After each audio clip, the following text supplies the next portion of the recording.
बिस्मिल्लाहिर्रहमानिर्रहीम।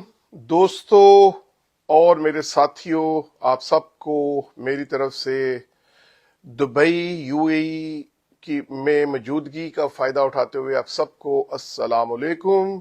जैसा कि आप सबको पता है कि इस वक्त मैं पाकिस्तान में अपना तकरीबन 1.5 महीने का विजिट करने के बाद अब मैं दुबई पहुंच चुका हूं और यहाँ भी मैं अपनी टीम के साथ मसलसल मीटिंग्स कर रहा हूँ। और यहाँ से मुझे अब अगला मेरा पड़ाव कुवैत है।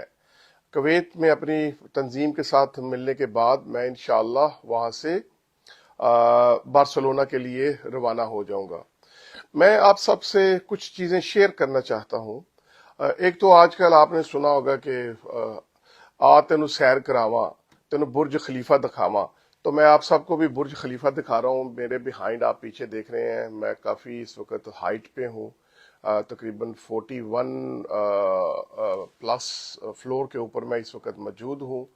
और मैं आपको ये बताना चाहता हूँ कि इस वक्त जो पाकिस्तान में करंट सिचुएशन चल रही है और जिस तरह कल एक जमहूरी तरीके से असम्बलियों में जो है ना वो हलफ लिए गए, वजीर आला मुंतखब हुए, उसके बाद वजीर आजम भी मुंतखब होने जा रहे हैं और उसके बाद असम्बलियां अब जमहूरी प्रोसेस शुरू होने जा रहा है। और ये एक जमहूरियत का ये एक सियासत की और जमहूरियत की खूबसूरती है कि हम डेमोक्रेटिक सिस्टम की तरफ जा रहे हैं। हम वो हिटलरिज्म के दौर से बाहर निकल रहे हैं जो कश्मोकश का दौर था पाकिस्तान में पिछले 2 सालों से। और जो हमसे भी गलती हुई, जो मैं समझता हूं कि वजीर आजम इमरान खान साहब से जो सबसे बड़ी गलती जो हुई थी वो ये हुई थी कि जो जब तहरीक अदम एतमाद उनके खिलाफ कामयाब हुई तो जमहूरी तरीके से इतनी बड़ी अपोजिशन के साथ उनको असम्बली के अंदर बैठना चाहिए था। तो यकीन करें दोस्तों कि अगर इमरान खान साहब उस वक्त असम्बली में बैठ जाते और वो ये मुतालबा करते कि उनकी मौजूदगी में कोई ऐसा कानून पास नहीं हो सकता था, उनकी मौजूदगी में कोई ऐसा जुल्म नहीं हो सकता था। लेकिन चंद हमारे जो ऐसे जो हमारी सफों में घुसे हुए दुश्मन नमा दोस्त थे और जो दोनों विकेट की दोनों तरफ खेल रहे थे, उन्होंने खान साहब का जो है ना वो माइंड सेट इस तरफ किया कि हमें इन असम्बलियों में नहीं बैठना चाहिए, हमें तहरीक अदम एतमाद के बाद रोडों पे जाना चाहिए। तो अवाम नहत्ती होती है, अवाम के पास एक ही ताकत होती है और वो ताकत वोट की ताकत होती है और उसके लिए जरूरी है कि इलेक्शन हो। लेकिन जब इंतजामिया आपके खिलाफ हो, फजा आपके खिलाफ हो, तमाम सियासी जमातों का गठजोड़ आपके खिलाफ हो, तो फिर आप कैसे उनका मुकाबला कर सकते हैं।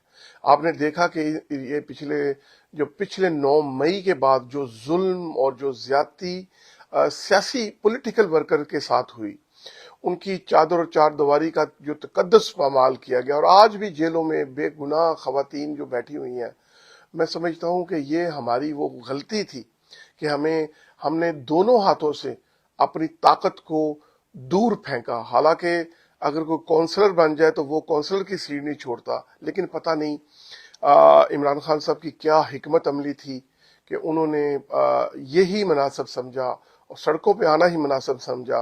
तो मैं समझता हूं इसका हमें नुकसान उठाना पड़ा, जमहूरियत को नुकसान उठाना पड़ा, पाकिस्तानी कौम को नुकसान उठाना पड़ा। आपने देखा कि महंगाई 150 का पेट्रोल 300 पे चला गया, डॉलर 350 पे चला गया और इसी तरह जो गरीब अवाम थी वो महंगाई की चक्की में पिस गए। और उसके अलावा फिर लॉ एंड ऑर्डर के जो मामला थे, जो नैब हरकत में आया, जो केसेस खुले, जो लोगों को जलील किया गया, जो लोगों को नंगा किया गया, जो लोगों के साथ ज्यादती की गई। तो मैं समझता हूं कि अगर हम उस वक्त तहरीक एतमाद के बाद अगर हम असम्बलियों में रहते तो ये एक जुल्म किसी सियासी वर्कर के साथ नहीं हो सकता था। लेकिन चूंकि ये वक्त भी गुजर गया है और हर जालिम का वक्त और हर मुश्किल वक्त गुजर जाता है। मेरा ये जाती तज्जिया है, मेरी चूंकि वाबस्तगी है अपनी पार्टी के साथ, तो मैं भरमला शायद इसीलिए جب میں تنقید کرتا ہوں تو میرے دوست یہ سمجھتے ہیں کہ میں جو ہے نا وہ کوئی مقدس گائے ہیں جن کے اوپر ہمیں تنقید نہیں کرنی چاہیے. تو دوستو، ہم سیاسی ورکر ہیں، ہم غلام نہیں ہیں. نہ میں کسی سے سیلری لیتا ہوں، نہ آپ لیتے ہیں. اگر ہماری جماعت کے اندر بھی چور، لٹیرے، ڈاکو موجود ہیں تو ہمیں ان کا بھی احتساب کرنا چاہیے، ان کا بھی ذکر کرنا چاہیے، اور اپنے لیڈر کو ان کے بارے میں بتانا چاہیے. اور میں نے یہ کردار ادا کیا. اللہ گواہ ہے کہ میں نے عمران خان صاحب سے جب 27 اپریل کو ملاقات کی، 9 مئی سے پہلے، تو میں نے فرح گوگی کے بارے میں کھل کے بات کی. میں نے خان صاحب کے گرد جن لوگوں نے، جیسے مخدوم طارق جیسے لوگ جنہوں نے اس وقت اسٹیبلشمنٹ کی بساکیوں سے اور پیسے کی بساکیوں سے پارٹی میں پیراشوٹر کی طرح آئے اور انہوں نے فائدہ اٹھایا، اور وہ اس کے بعد وہ کبوتر اڑ گئے. تو میں نے خان صاحب کو بھرملا بتایا، سب کے بارے میں بتایا. تو انہوں نے مجھے کہا کہ تم ہر وقت لوگوں کے بارے میں مجھے بتاتے ہو، تم اپنی بات کیا کرو. میں نے کہا سر، میں نے اپنے خدا کو جواب دینا ہے اور میں نے اپنا حق ادا کرنا ہے. جو لوگ پارٹی کو نقصان پہنچا رہے ہیں، جو لوگ پارٹی کے مفادات کے خلاف کام کر رہے ہیں، اور جو لوگ آپ کا مائنڈ سیٹ بنا رہے ہیں، مجھے ان کو بے نقاب کرنا ہے اور مجھے آپ تک ہر صورتحال جو ہے نا وہ پہنچانی ہے. یہ میرا ذاتی تجزیہ ہے. میرا دل کر رہا تھا کہ آج میں بڑی پرفضا جگہ پر ہوں، میرے پیچھے دیکھیں، اور یہ شام کو تو یہاں پہ رنگین لائٹس چل رہی ہوتی ہیں، اور اس وقت ابھی دوپہر کا ٹائم ہے. لیکن میرا دل کر رہا تھا کہ میں کچھ چیزیں آپ سے شیئر کروں. تو یہ میں ایک تو جو بھی پروسیس ہے، کمزور ترین پروسیس ہے، دھاندلی کی پیداوار حکومت کو جو ہے نا وہ حکومت دی جا رہی ہے. اور پی ٹی آئی پورے پاکستان سے جیتی ہے، ہر بندے کو پتا ہے، ہمیں بھی پتا ہے. لیکن میں اس کمزور جمہوریت کے باوجود میں اس کو ملک کے لیے بہتر سمجھتا ہوں. ایک طاقتور ڈکٹیٹر سے کمزور ترین جمہوریت ملک کے لیے فائدہ مند ہے، اور ملک کی عوام کے لیے فائدہ مند ہے. ان کی دہلیز تک ہم انصاف کو اور ان کی ضروریات کو لے کے جائیں گے. اب ہم نے دیکھنا یہ ہے کہ اب ہماری اسٹیبلشمنٹ کیا فیصلہ کرتی ہے. کیا وہ عوام کے ساتھ کھڑی ہوتی ہے، یا وہ پھر وہی اپنی جو انہوں نے فیصلہ کیا ہے کہ ہم نے ہر حال میں چوروں ڈاکوؤں کو مسلط کرنا ہے. تو میں سمجھتا ہوں کہ پھر ان کو بھی سوچنا چاہیے.